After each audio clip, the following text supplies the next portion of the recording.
요한복음 2장 우리 한 절씩 교독하도록 하시겠습니다.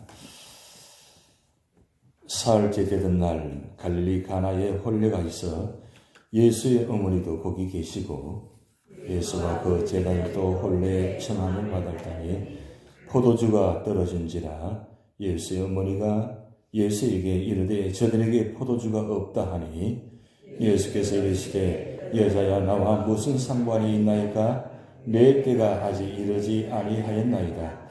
그의 어머니가 하인들에게 이르되 너희에게 무슨 말씀을 하시든지 그대로 하라 하니라. 거기에 유대인의 정결 예식을 따라 두세 통 들은 돌 항아리 6이 놓였는지라. 예수께서 그들에게 이르시되 항아리에 물을 채우라 하신즉 아귀까지 채우니 이제는 떠서 연회장에 갖다 주라 하시매 갖다 주었더니 연회장은 물로 된 포도주를 맛보고도 어디서 났는지 알지 못하되 물도온 하인들은 알더라. 연회장에 신랑을 불러 말하되 사람마다 먼저 좋은 포도주를 내고 취한 후에 놔둔 것을 내거늘 그들은 지금까지 좋은 포도주를 두어두다 하니라. 예수께서 이 첫 표적을 갈릴리 가나에서 행하여 그의 영광을 나타내심에 제자들이 그를 믿으니라. 그 후에 예수께서 그 어머니와 형제들과 제자들과 함께 가버나움으로 내려가셨으나 거기에 여러 날 계시지는 아니하시니라. 유대인의 유월절이 가까운지라 예수께서 예루살렘으로 올라가셨더니 성전 안에서 소와 양과 비둘기 파는 사람들과 돈 바꾸는 사람들이 앉아있는 것을 보시고 노끈으로 채찍을 만드사 양이나 소를 다 성전에서 내쫓으시고 돈 바꾸는 사람들의 돈을 쏟으시며 상을 엎으시고 비둘기 파는 사람들에게 이르시되 이것을 여기서 가져가라. 내 아버지 집으로 장사하는 집을 만들지 말라 하시니 제자들의 성경 말씀에 주의 전을 사모하는 열심이 나를 삼키리라 한 것을 기억하더라. 이에 유대인들이 대답하여 예수께 말하기를 내가 이런 일을 행하니 무슨 표적을 우리에게 보이겠느냐. 예수께서 대답하여 이르시되 너희가 이 성전을 헐라 내가 사흘 동안에 일으키리라. 유대인들이 이르되 이 성전은 46년 동안에 지었거늘 내가 3일 동안에 일으키겠냐 하더라. 그러나 예수는 성전된 자기 육체를 가리켜 말씀하신 것이라. 죽은 자 가운데서 살아나신 후에야 제자들이 이 말씀하신 것을 기억하고 성경과 예수께서 하신 말씀을 믿었더라. 6월절에 예수께서 예루살렘에 계시니 많은 사람이 그의 행하시는 표적을 보고 그의 이름을 믿었으나 예수는 그의 몸을 그들에게 의탁하지 아니하셨으니 이는 친히 모든 사람을 아시며 합독하시겠습니다. 또 사람에 대하여 누구의 증언도 받으실 필요가 없었으니 이는 그가 친히 사람의 속에 있는 것을 아셨음이니라. 아멘. 영국 웨스트민스터 대성당의 지하묘지에 한 영국 성공의 주교의 무덤 앞에 적혀있는 글입니다. 이런 내용입니다. 내가 젊고 자유로워 상상력의 한계가 없을 때 나는 세상을 변화시키겠다는 꿈을 가졌다. 좀 더 나이가 들고 지혜를 얻었을 때 나는 세상이 변하지 않으려는 것을 알았다. 그래서 시야를 약간 좁혀서 내가 살고 있는 나라를 변화시키겠다고 결심했다. 황혼의 나이가 되었을 때 나는 마지막 시도로 나와 가까운 내 가족을 변화시키겠다고 마음을 먹었다. 그러나 아무도 달라지지 않았다. 이제 죽음을 맞이하기 위해 누운 자리에서 나는 깨닫는다. 만일 내 자신을 먼저 변화시켰다면 그것을 보고 내 가족이 변화되었을 것을, 또한 그것의 용기를 얻어 내 나라를 더 좋은 곳으로 바꿀 수 있었을 것을, 그리고 누가 아는가 세상까지도 변화되었을지도. 이런 내용이 적혀있는 글입니다. 참 변화하기가 참 쉽지 않습니다.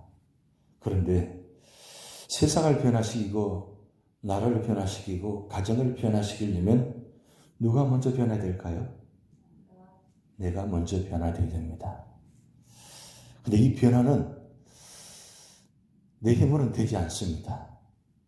그래서 오늘 예수님께서 38가지 기적 중에 요한복음은 7가지만 기록되어 있는데 첫 번째와 마지막 기적 이야기를 기록했는데 특별히 오늘 첫 번째 기적 가나 혼인잔치의 기적 이야기를 기록해 놓았습니다. 왜 요한 사도는 이 첫 번째 기적을 기록해 놓았을까요? 마태, 마가, 누가복음에 다 기록되어야 되잖아요. 첫 번째 기적.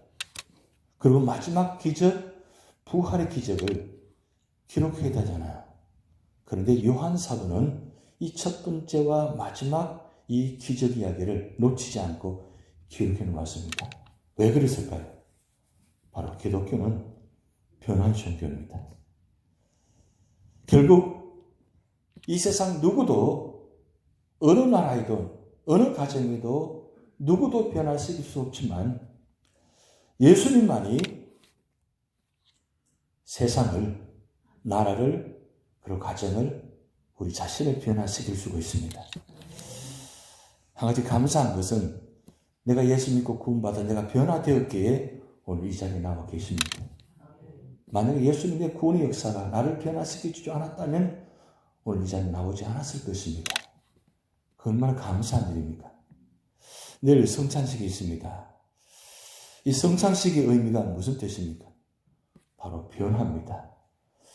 물이 변하여 포도주가 되는 이 놀라운 구원의 역사를 예수님께서 마지막 십자가에 달려 돌아가신 직전 전날 밤에 12명의 제자와 함께 마지막 성만찬 예식을 거행하셨습니다. 그러면서 이것을 나를 위해서 기념하라.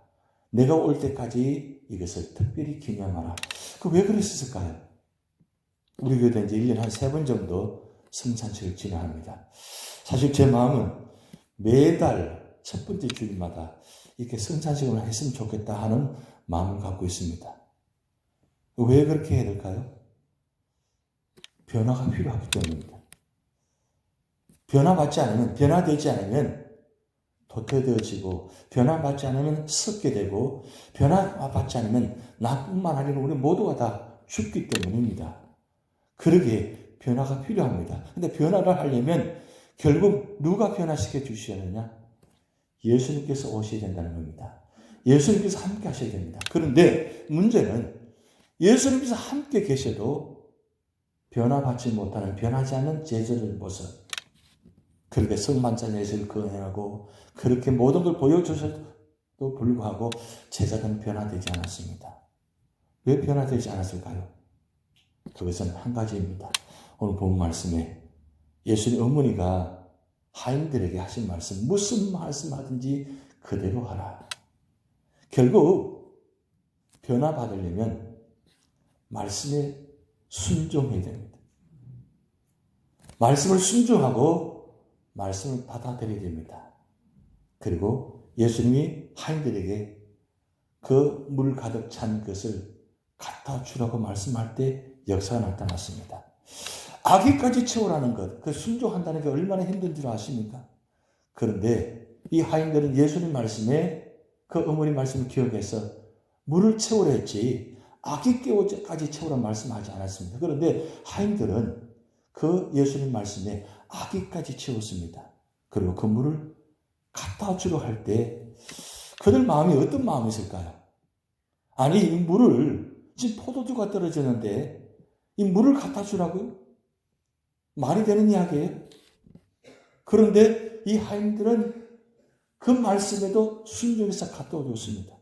아니 물을 갖다 준다 할지라도 그게 어떤 역사에 대한 모르는 거냐.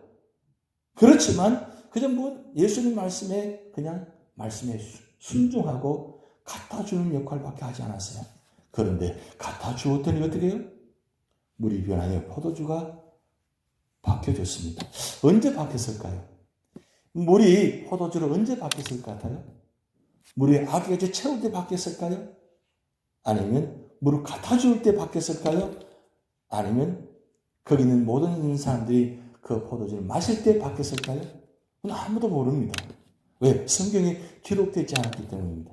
근데 한 가지 우리가 생각해 보면 하인들이 물을 갖다 줄 사람들에게 잔치집에 갖다 줄 때에 아마도 그때 바뀌지 않겠는가? 왜요? 물돈 하인들이 물을 순종한 하인들에게 기쁨이 있어야 되잖아요. 바로 순종의 의미가 얼마나 귀하다는 것을 깨닫게 하지 않았을까요? 결국 우리가 변화되려면 말씀을 받아들이고 말씀에 순종하고 말씀대로 행할 때에 그 역사가 나타납니다. 요한계시록에 보면 1장 3절에 우리가 잘 외우는 말씀입니다. 이 일의 말씀을 듣는 자와 읽는 자와 그 가운데 기록한 것을 지키는 자가 복이 있다 그랬어요. 결국 마지막 지키는 자가 될 때 진정한 변화가 나타납니다. 왜 우리가 삶의 자리에 변화가 없습니까? 왜 능력이 없습니까? 적용이 없기 때문입니다. 말씀이 현장 속에 행하지 않기 때문입니다. 말씀을 듣긴 듣습니다. 말씀을 읽긴 읽습니다. 근데 중요한 건 그 말씀을 듣고 읽고 난 다음 우리 삶의 자리에 적용이 없기 때문에 우리가 변화가 없는 겁니다. 은혜가 없는 겁니다. 능력이 나타나지 않는 것입니다. 결국 우리 삶의 자리에 이 천국 잔치에, 천국 혼인 잔치에 우리 참여해서 우리가 모두가 다 은혜 받는 자리입니다. 결국 우리 삶의 자리에 진정한 변화는 언제 이루어지느냐? 물과 같은 우리 존재가 순종하고 나갈 때 포도주와 같은 변화된 인생, 만나는 인생, 행복한 인생, 기쁨의 인생이 되어진다는 거예요. 예배 자리에 있으면서도 우리가 기쁨을 누리지 못하는 건 왜 그렇습니까? 이 말씀이 아멘이 없기 때문입니다. 아멘도 우리의 적용입니다. 말씀이 던져질 때 물과 같은 말씀, 이 로고스 말씀이 우리 삶의 마음속에 레마가 되어지려면 아멘하는 순간에 물이 변하여 포도주가 되어지는 겁니다. 만약에 말씀이 자체가 그전에만 있으면 그냥 한 문자적인 말씀밖에 되지 않습니다. 근데 그 말씀이 내가 아멘하고 내 마음속에 받아들이고 믿을 때에 그게 바로 포도주가 되어지는 역사가 나타납니다. 변화 역사가 우리 마음속에부터 나타난다는 거죠. 그럴 때 내가 변화받으면 나로 인해서 우리 가정이, 교회가, 나라가, 세상이 바뀌어진다는 거예요. 왜 이 죽임 무덤에 마지막에 이런 글을 적어 놓았을까요? 그의 소원이 없기 때문입니다. 그렇게 세상을 변화시키려고 노력해 봤는데 변화되지 않았다는 거예요. 근데 마지막 순간에 깨닫는 것은 세상이 변화되지 않는 것은 세상의 문제가 아니라 내가 문제였다는 거예요. 내가 변화되지 않았다는 거예요. 내가 좀 더 변화되었다면, 내가 좀 더 다르게 생각했다면, 좀 더 넓게 생각했다면, 좀 더 많은 것을 품고 살았다면, 그리고 좀 더 그걸 모든 걸 받아들였다면 그게 바로 포도주가 되어지는 만나는 인생이 되었을 텐데, 그래서 만나는 사람마다 참 맛있는 사람, 참 멋있는 사람, 참 좋은 사람, 그게 바로 세상을 변화되는 것입니다. 오늘 우리 교회 45주년입니다. 45년 참 긴 역사의 교회입니다. 오늘까지 우리 교회를 이곳에 존재하게 세워진 교회의 의미가 무엇이겠습니까? 바로 이 세상을 변화시키기 위해서 이 교회를 세운 겁니다. 우리 표 마지막에 성령 역사로 말미암아 변화를 받아 세상을 변화시키는 교회가 되자. 그렇게 세 번째 마지막 우리 표를 정해놓았습니다. 세상을 변화시키려면 우리 교회에 속하는 우리가 먼저 변화되어야 됩니다. 우리 생각과 우리 마음을 다 내려놓으시고 이제는 예수 그리스도 안에서, 그래서 성령으로 역사는 말미암아 우리가 먼저 변화받아서 이 세상을 변화시킬 때 바로 주님께서 세우는 교회가 바로 의미가 있다는 겁니다. 바로 여러분이 교회입니다. 여러분 움직이는 교회입니다. 여러분이 머무는 자리마다 이런 물이 변하여 포도주가 되는 세상, 그래서 처음보다 더 맛있는 그런 천국잔치가 여러분의 자리를 통해서 나타날 줄 믿습니다. 주기도문 하시겠습니다. 하늘에 계신 우리 아버지여, 이름이 거룩히 여김을 받으시오며 나라에 임하옵시며 뜻이 하늘에서 이룬 것 같이 땅에서도 이루어지이다. 오늘날 우리에게 일용할 양식을 주옵시고 우리가 우리에게 죄지은 자를 사하여 준 것 같이 우리 죄를 사하여 주옵시고 우리를 시험에 들게 하지 마옵시고 다만 악에서 구하옵소서. 대개 나라와 권세와 영광이 아버지께 영원히 있사옵나이다. 아멘.